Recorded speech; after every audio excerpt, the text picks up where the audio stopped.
بسم اللہ والسلام علی رسول اللہ۔ ایک سوال ہمارے دارالفتاء میں یہ آ رہا ہے کہ حضرت سیدنا امیر معاویہ رضی اللہ تعالیٰ عنہ کے بارے میں اہل سنت و جماعت کا کیا عقیدہ ہے؟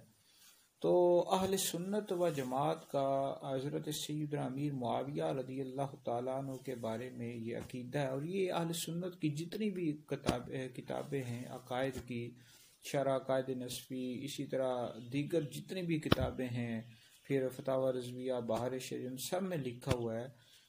اور اہل سنت کا اس بات پر، اس عقیدے پر اتفاق ہے کہ نبی کریم علیہ الصلوۃ والسلام کے کسی بھی صحابی کے بارے میں ان کو برا بھلا کہنا اور ان پر لعن طعن کرنا یہ ناجائز ہے، حرام ہے۔ اسی طرح حضرت سیدنا امیر معاویہ رضی اللہ تعالیٰ عنہ پر بھی معاذ اللہ لعن طعن کرنا، ان کو برا بھلا کہنا ناجائز ہے، حرام ہے، اور دوزخ میں لے جانے والا کام ہے، بہت بڑا گناہ ہے، اور ایسے لوگوں سے اللہ رسول بھی ناراض۔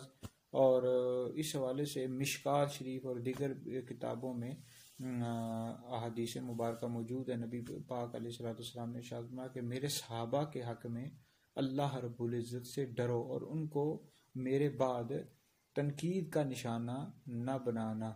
تو اس طرح کے، اور جس نے یعنی ان کو پر تنقید کی اور ان کو برا بلا کہا، تو عنقریب اللہ رب العزت ایسے لوگوں کو اپنے عذاب میں گرفتار کرے گا۔